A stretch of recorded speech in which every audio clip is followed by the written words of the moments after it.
9e forum sur la coopération sino-africaine.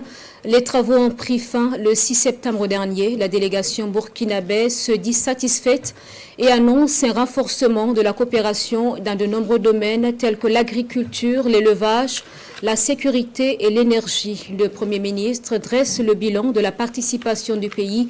C'est dans ce reportage de Bienvenue Tansa.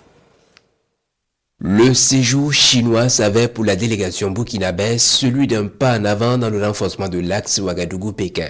Une coopération poussée vers le maximum de domaines, l'agriculture et l'élevage en priorité. Renforcer la production agricole par l'amélioration des méthodes culturelles, la modernisation de l'agriculture. Ensuite, procéder à la transformation des produits agricoles et des produits du bétail. Nous avons discuté aussi à propos de l'énergie avec des partenaires chinois qui sont dits prêts à nous accompagner. Voilà, que ce soit l'énergie thermique, que ce soit l'énergie photovoltaïque, que ce soit l'énergie hydraulique, ils sont dits prêts à nous accompagner. Après, il y a les infrastructures, vous le savez très bien. Il y a les infrastructures routières qu'il faut mettre, qu'il faut construire. Il y a les infrastructures ferroviaires, et puis il y a les infrastructures aéroportières. Il y a les infrastructures maritimes aussi, nous avons discuté de tout ça. Ces aspects concernent notamment les possibilités de création d'une compagnie maritime Chine-Burkina pour faciliter le commerce entre les deux États et d'une liaison aérienne Ouagadougou-Pékin.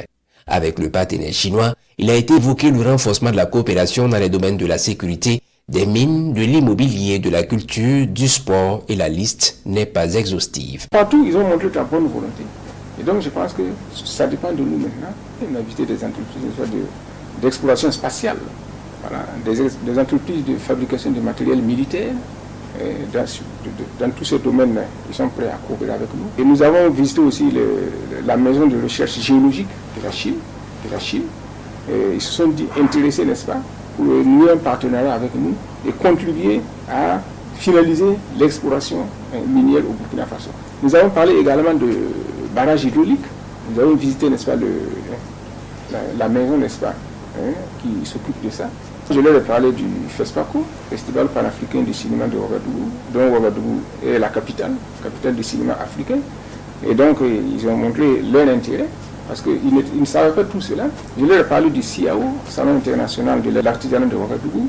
Voilà. Je leur ai parlé du Tour du Faso.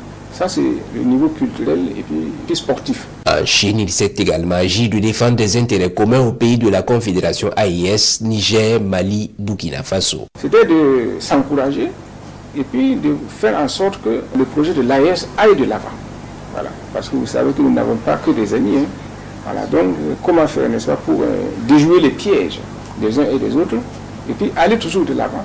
Et donc, le président Assimi Goïta, qui est actuellement le président de la Confédération, nous a rassuré qu'il n'y a pas d'inquiétude à se faire et que contre vents et marées, les projets vont aller en cours.